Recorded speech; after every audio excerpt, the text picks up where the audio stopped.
Timplahan muna natin itong ating chicken.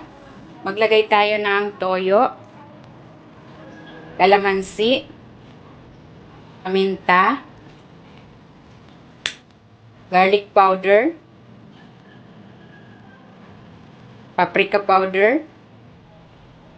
Maglalagay din ako ng Knorr seasoning. Haluin natin. Ayan, habang hinahalo ko ito, kung hindi ka pa nakapag-subscribe sa aking channel, please subscribe at i-click mo na rin ang notification bell para lagi kang updated sa aking latest recipes.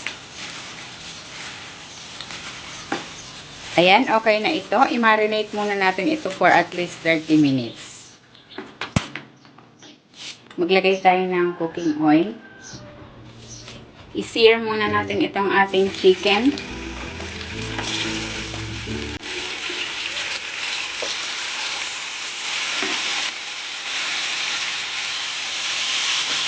Balik pa rin natin.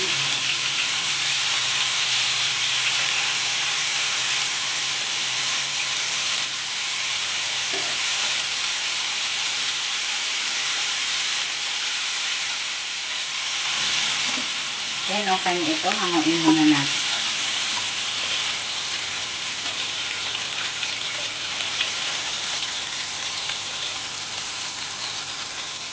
Igisa na natin tong bawang.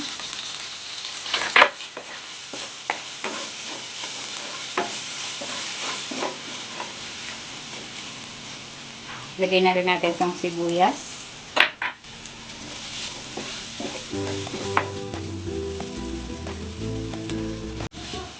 Balik na natin yung chicken.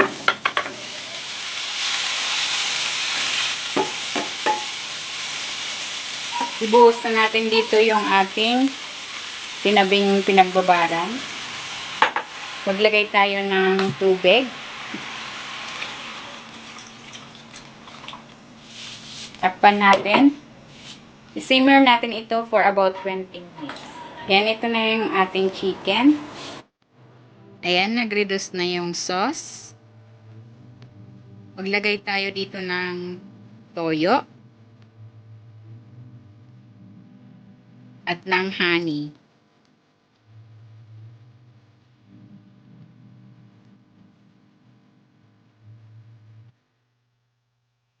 Maglalagay din ako ng paminta. Tutuin pa natin ito for 2 more minutes para mag-reduce pa konti yung sauce.